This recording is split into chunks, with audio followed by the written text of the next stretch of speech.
এই হচ্ছে মহানায়ক উত্তম কুমারের জন্মস্থান মামার বাড়ি। একটু আপনাদের নিয়ে গিয়ে দেখাবো, গেট অবধি নিয়ে যাব। মহানায়ক উত্তম কুমার জন্ম 3রা সেপ্টেম্বর 1926, আর মৃত্যু নাইবা বললাম কারণ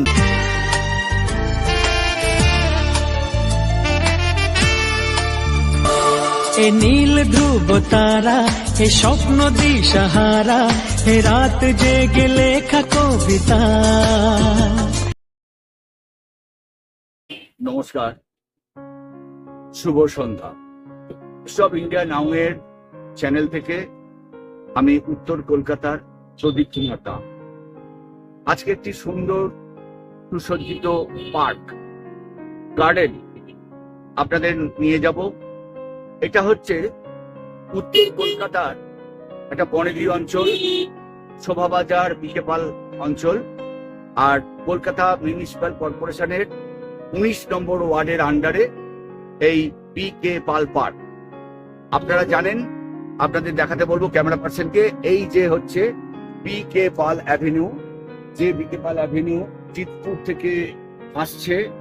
দেখতেই পাচ্ছেন এখানে স্বামী বিবেকানন্দের একটি মর্মর মূর্তি রয়েছে, আর ঠিক উল্টো দিকে আমরা দেখাচ্ছি যে এই রাস্তাটা যেদিকে চলে যাচ্ছে, এইটা হচ্ছে আহিরিটোলা গঙ্গার ঘাটের দিকে চলে গেছে। অর্থাৎ আহিরিটোলা গঙ্গার ঘাট পেরিয়ে ওপারে হাওড়া দিকে আপনাদের দেখাবো।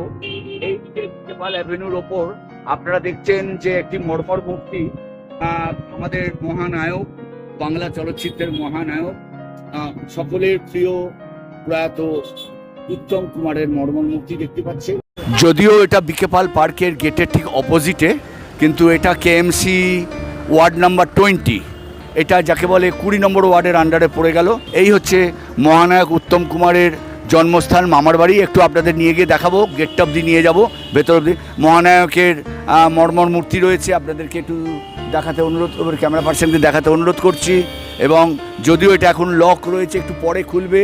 এবং বিশেষ করে এই উদ্যানটায় বিশেষ করে পল্লীর মহিলারাই এসে গল্প গুজব, যাকে বলে একটা মানে সময় কাটানো জায়গা। চলুন উত্তম কুমার এই অঞ্চলের উত্তম কুমার মামা বাড়িটা দেখিয়ে আনি।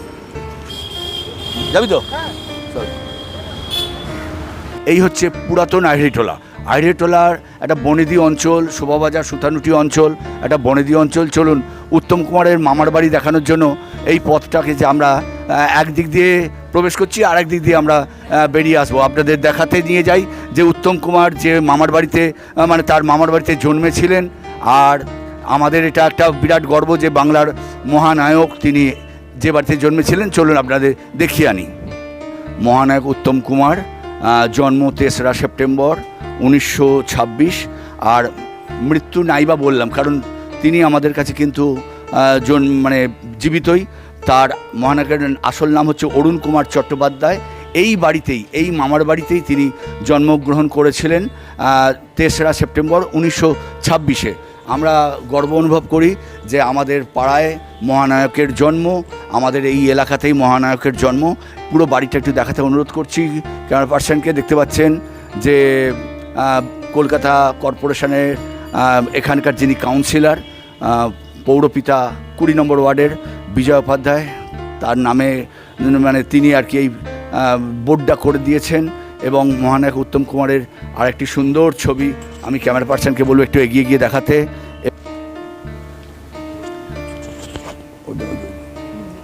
একদিক দিয়ে প্রবেশ করেছি, আর একদিক দিয়ে বেরোবো আমরা। আসুন।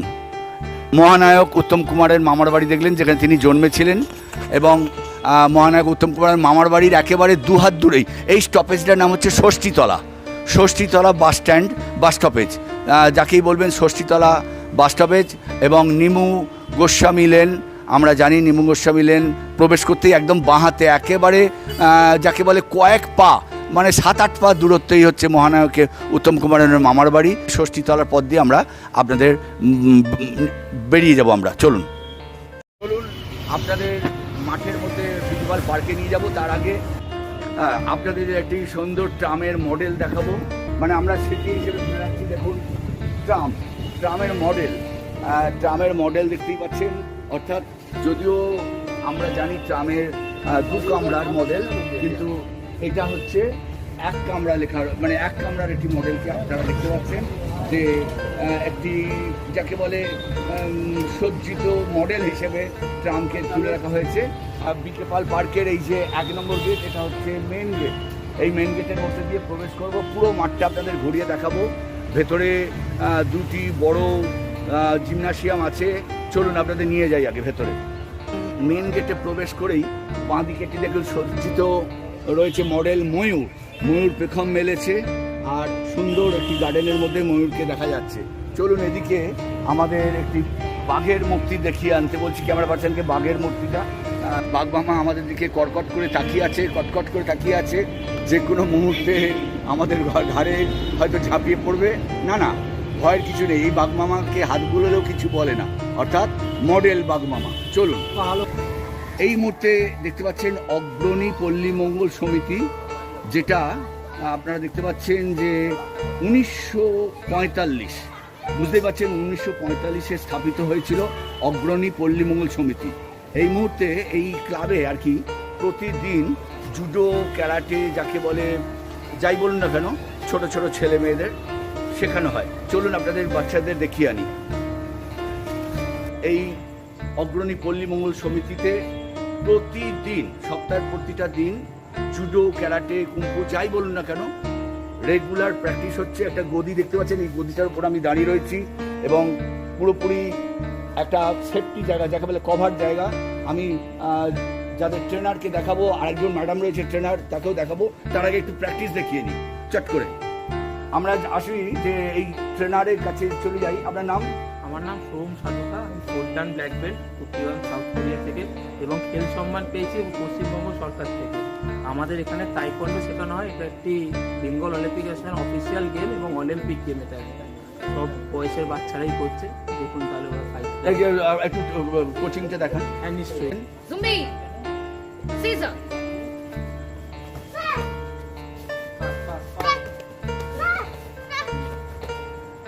বুঝতেই পাচ্ছেন যে বর্তমান সমাজে যা অবস্থা, তাতে কিন্তু দেখা যাচ্ছে যে সেলফ ডিফেন্স হিসেবে এটা বিশেষভাবে প্রয়োজন। এবারে এরা বড় দেখতে পাচ্ছেন, এদের দেখতে পাচ্ছেন। যদি মনে হয় যে আপনারা আপনাদের ছেলে মেয়েদের এখানে শেখাবেন, আপনারা অবশ্যই এখানে বিকেপাল পার্কে আসবেন। নইলে এই মোবাইল, এই আমাদের এই ফুটেজের ওপর একটা নম্বর দেওয়া থাকবে, আপনারা আমার সঙ্গে যোগাযোগ করলে আমিও আপনাদের বলে দেবো কীভাবে এখানে আসতে হয়।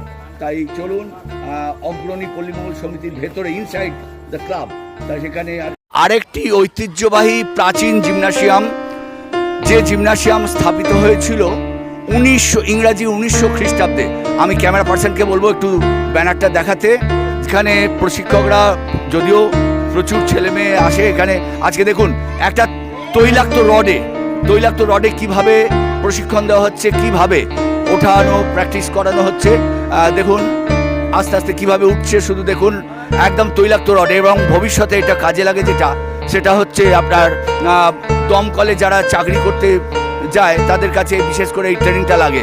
এবং এটা পুরোপুরি জিমনাসিয়াম, পুরোপুরি জিমনাস্টিক ক্লাব এবং পুরোপুরি সার্কাসের খেলা। হ্যাঁ, আপনাদের দেখাবো। চলুন। এইসব প্রশিক্ষকরা রয়েছেন, যদিও আমরা প্রশিক্ষক, কিন্তু আমাদের আবার সিনিয়র প্রশিক্ষক এনারা। এখন একটা পাথর আপনাদের দেখাচ্ছি। এই পাথরটার ওজন হচ্ছে 16 মণ, অর্থাৎ 16 × 40 কিলো। এই পাথরটা আমাদের পূর্বতন যিনি প্রশিক্ষক, যিনি ডাক্তার ছিলেন, ডাক্তার বসন্ত বন্দ্যোপাধ্যায়, তাঁরই নাতি এখানে রয়েছে। এনার দাদু এই পাথরটা, যাকে বলে সোলোমন পাথরটা, গলায় ঝুলিয়ে শো দেখাতেন। আমরা কিন্তু আজ পর্যন্ত এই পাথরটাকে নাড়াতে পারিনি। আমি তাই সরাসরি চলে যাচ্ছি আমাদের প্রশিক্ষক, আমাদের সিনিয়র প্রশিক্ষক, আমাদের অশোক দত্তর কাছে। তিনি এটার ব্যাপারে একটু কিছু বলবেন। এটা দাদুর ব্যাপারে, ক্লাবের ব্যাপারে। আমার দাদু সদ্য বসন্ত কুমার বন্দ্যোপাধ্যায়, তিনি বহুদিন আগে মারা গেছেন। তা ওনার উনি এখানে এই ক্লাবে বিভিন্ন রকম প্রশিক্ষণ দিতেন এই পাথর, এবং নিজেও করতেন। এই পাথরটা উনি গলায় ঝোলাতেন এবং মোটা চেনে গলায় ঝোলাতেন এবং এই একদিন এই পাথরটা কাঁটার ওপর উনি শুয়ে এই পাথরটা বুকে চাপিয়ে তার উপর দিয়ে হাসি চালিয়েছিলেন, হাসি চলে গেছে, মানে এলিফ্যান্ট, হাতিটা উচ্চারণ পরিষ্কার আছে, হাতি এলিফ্যান্ট চলে গেছে। হ্যাঁ। এইরকম অকল্পনীয় খেলা উনি দেখাতেন। তবে ওনার শারীরিক অসুস্থতার জন্য উনি খুব অকালেই চলে যান। মাত্র 39 বছর বয়সে উনি পরলোক গমন করেন। একজন প্রশিক্ষককে দেখাচ্ছি, প্রতিম দা, আমারই এক দাদা সম্পর্কে দাদা, কিন্তু উনি একজন জিমন্যাস্ট। আমাদের সার্কাসে যেমন এ দোলনা থেকে ওই দোলনা উঁচুতে দেখা যায়, সেই দোলনা থেকে আরেক দোলনায় চলে যাওয়া, তার সম্বন্ধেও তিনি একটু কিছু বলবেন। তিনিও এখন প্রাক্তনী। ডাক্তার বসন্ত কুমার বন্দ্যোপাধ্যায়ের ভাবধারা নিয়েই, তার অনুপ্রেরণাতেই আমরা এখনও এটাকে চালিয়ে যাচ্ছি, যাতে লোকাল ছেলেরা অন্যদিকে মন না দিয়ে শরীরচর্চার দিকে মন দেয়। আমাদের মডেল হিসেবে বিকে পাল পার্কেই দেখতে পাচ্ছেন অপূর্ব সজ্জিত একটি ভিক্টোরিয়া মডেল। চলুন, এই গ্রাউন্ডের মধ্যে আরও কটা ওদিকে স্লিপ রয়েছে, আমি ক্যামেরা পার্সনকে বলবো একটু স্লিপগুলো বাচ্চাদের দেখিয়ে দিতে কি কি রয়েছে। চলুন, কোলের শিশুরা তারা এখানে যাকে বলে আনন্দ উপভোগ করছে এই পার্কে, সুসজ্জিত পার্কে। বাচ্চারা কেউ দোল খাচ্ছে, ওদিকে স্লিপ রয়েছে, মানে সমস্ত সুসজ্জিত যাকে বলে মাঠটা সাজানো, বাচ্চারা দৌড়ঝাঁপ করে উঠছে। চলুন, দেখতে পাচ্ছেন যে ছোট ছোট ছেলে মেয়েদের আনন্দ উপভোগ করার জন্য এটা যাকে বলে ঢেঁকি স্টাইলে রয়েছে। ঢেঁকি ছেলেরা উঠছে, নামছে। চলুন, এই হচ্ছে ফুটবল গ্রাউন্ডের গ্যালারি, টোটাল গ্যালারি একদম কংক্রিটের গ্যালারি। আর এই হচ্ছে ফুটবল গ্রাউন্ড, দেখতে পাচ্ছেন এখনো ফুটবল প্র্যাকটিস করছে। একটা শট মারতো, এই এখানে মার, এখানে একটা শট মার বলে দেখি পারি, মারলো। বুঝতে পারছেন যে এটা টোটালি একটা পুরো এবং সুরক্ষিত, যাকে বলে কোনো রকম বল বাইরে যদি কেউ হেঁটে যায় কারোর গায়ে লাগবে না, পুরো জাল দিয়ে ঘেরা রয়েছে। চলুন, একই পার্কে খেলাধুলো যেমন, আবার তেমনি ভক্তিরসের জন্য বা ভক্তি সাধনার জন্য সকালবেলায় মানুষজন বিকেপাল পার্কে এসে যাতে ঠাকুরের মুখ দেখতে পান, মা শারদামণির মুখ দেখতে পাচ্ছেন, মূর্তি রয়েছে, আমাদের স্বামীজির মূর্তি রয়েছে। চলুন ভেতরে নিয়ে গিয়ে একটু দেখাই।